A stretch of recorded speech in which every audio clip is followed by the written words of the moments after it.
En los años 20, Stephanie St. Clair fue una figura clave del crimen organizado y el juego ilegal en Nueva York, acumulando una gran fortuna. Queenie o Madame St. Clair desafió a la policía y la mafia italiana, pero su imperio criminal cayó.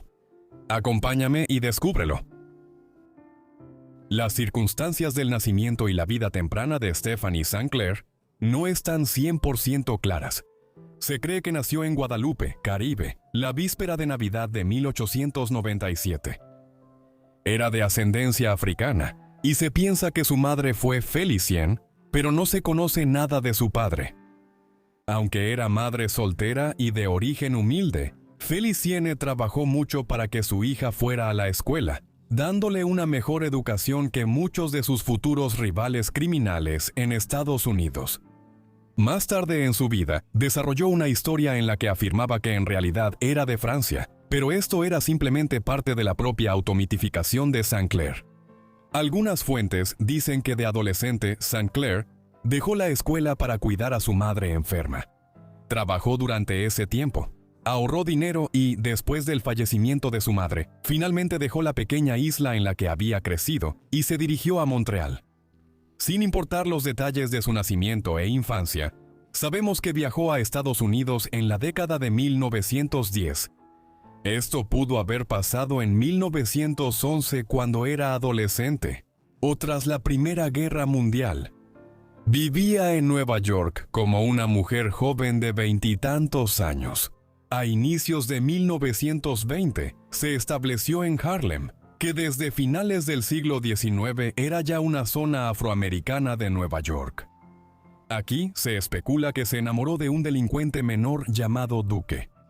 Pero la situación empeoró cuando él intentó prostituirla y luego fue asesinado en una pelea de pandillas. Meses después, St. Clair supuestamente tenía un nuevo novio, Ed, y empezó a vender drogas con él.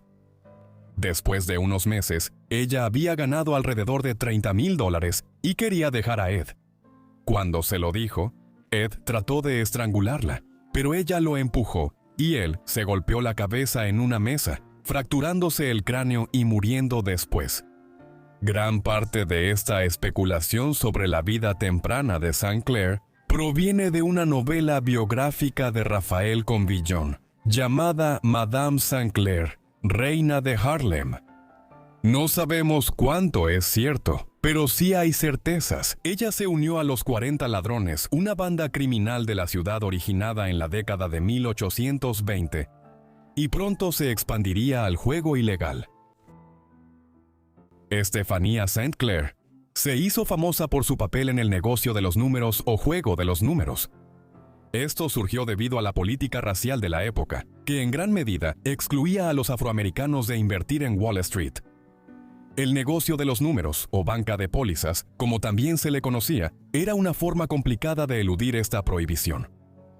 Los que administraban esta banca llenaban bancos y financieras con su personal, como controladores, mensajeros y empleados. A la vez, operaban loterías como alternativa para quienes deseaban invertir en los mercados de Nueva York. La gente llenaba boletos de lotería o póliza que daban los operadores del negocio de números.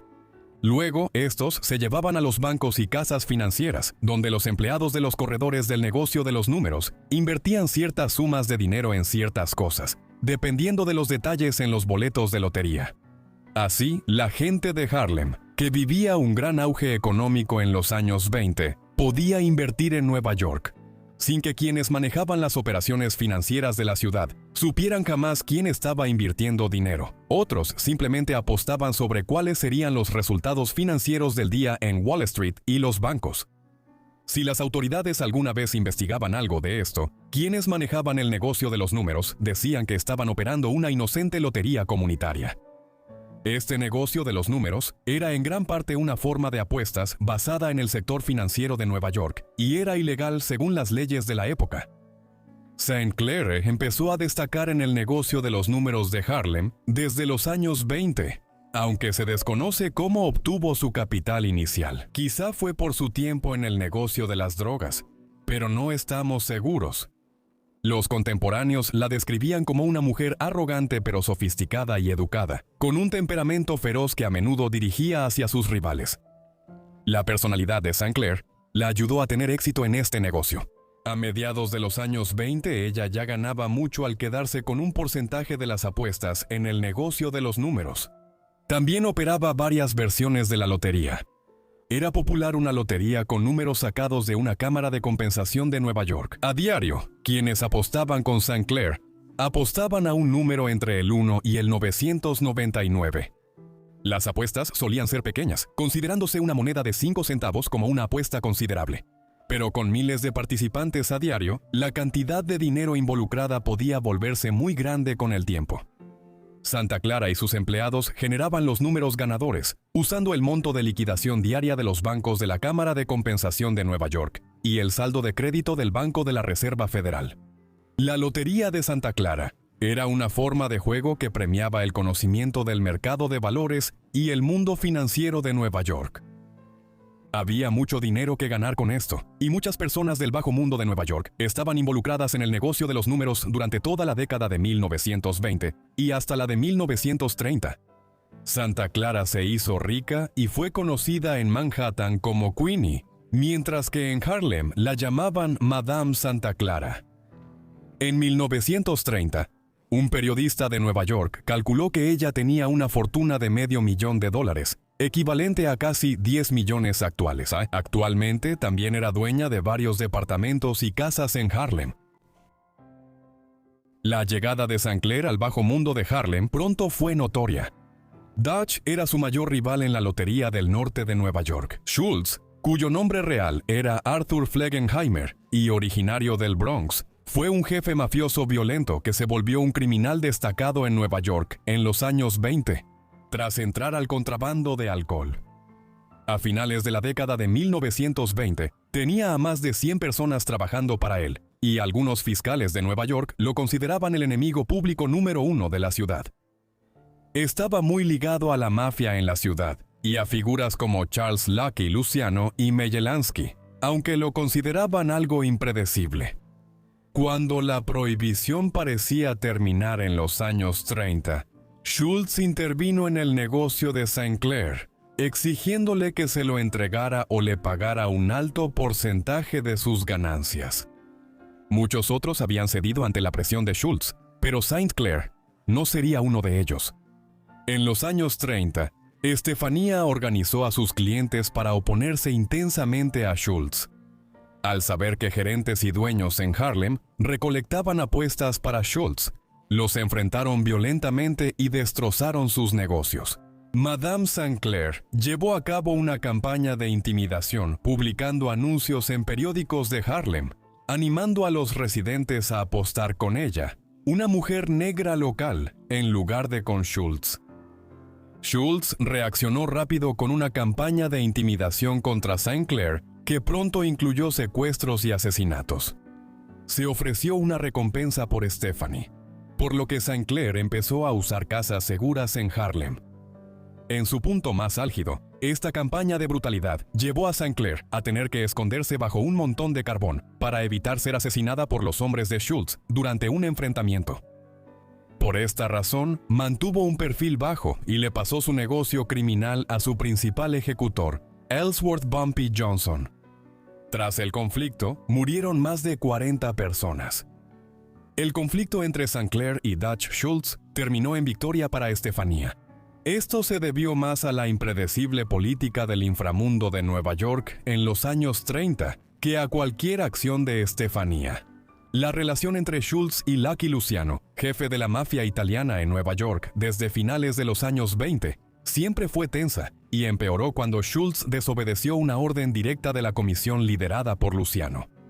Schultz estaba acusado de fraude y evasión de impuestos por Thomas Dewey, fiscal especial de Nueva York, por lo que planeó matarlo.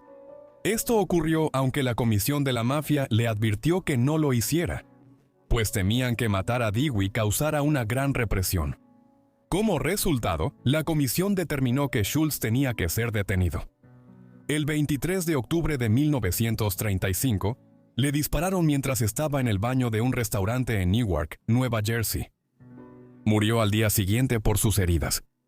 Agonizando, Sinclair envió un telegrama a Schultz.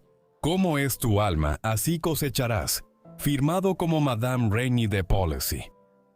Dicen que el telegrama fue noticia nacional. Mientras estaba en conflicto con Dutch Schultz, Sinclair también tenía disputas ocasionales con la policía de Nueva York. Esto era por su participación en los números y su activismo en Harlem. A finales de la década de 1920, ella había comenzado a poner anuncios en periódicos locales que tenían como objetivo informar a los afroamericanos sobre sus derechos. ¿Qué debían hacer si eran acosados por la policía o arrestados? Con el tiempo, ella se volvió líder comunitaria.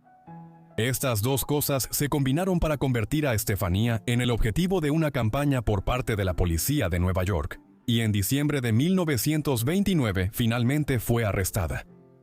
Finalmente fue condenada por juegos de azar y otros delitos y sentenciada a 8 meses en una correccional donde tuvo que realizar trabajos forzados. Santa Clara salió de la correccional en 1930, decidida a vengarse de la policía de Nueva York. Esto ocurrió cuando el juez Samuel Seabury empezó investigaciones sobre corrupción en la política, policía y poder judicial de Nueva York. Santa Clara empezó a dar información confidencial a la Comisión Seabury, afirmando que la policía solo acosaba a operadores negros como ella y permitía operar a los vinculados con organizaciones criminales consolidadas. Su testimonio finalmente llevó al arresto o despido de un teniente de policía y 13 policías de base. La notoriedad de Santa Clara alcanzó su punto máximo en Nueva York a mediados de la década de 1930, como la mujer que se había establecido como una operadora independiente del negocio de números. En Harlem, se enfrentó a uno de los gánsteres más duros de la ciudad, Dutch Schultz, y se vengó de los policías que habían conspirado para enviarla a prisión a finales de la década de 1920. Su infamia creció en 1936 al entrar en un contrato matrimonial no legal con el obispo Amru al-Mu'minin, Sufi Abdul Hamid, un activista racial excéntrico y polémico de Nueva York, cuyas diatribas antisemitas le valieron el apodo de Hitler Negro. Hamid decía haber nacido cerca de las pirámides de Egipto y daba mítines en la ciudad con turbante y capa. Él era originario de Massachusetts cuando se involucró con Sinclair a mediados de los años 30. Se había establecido como una persona que cortejaba a la comunidad germano-estadounidense y utilizaba una retórica encendida contra la comunidad judía de la ciudad. El contrato de él y Estefanía en 1936 fijaba un matrimonio a prueba de 1 año.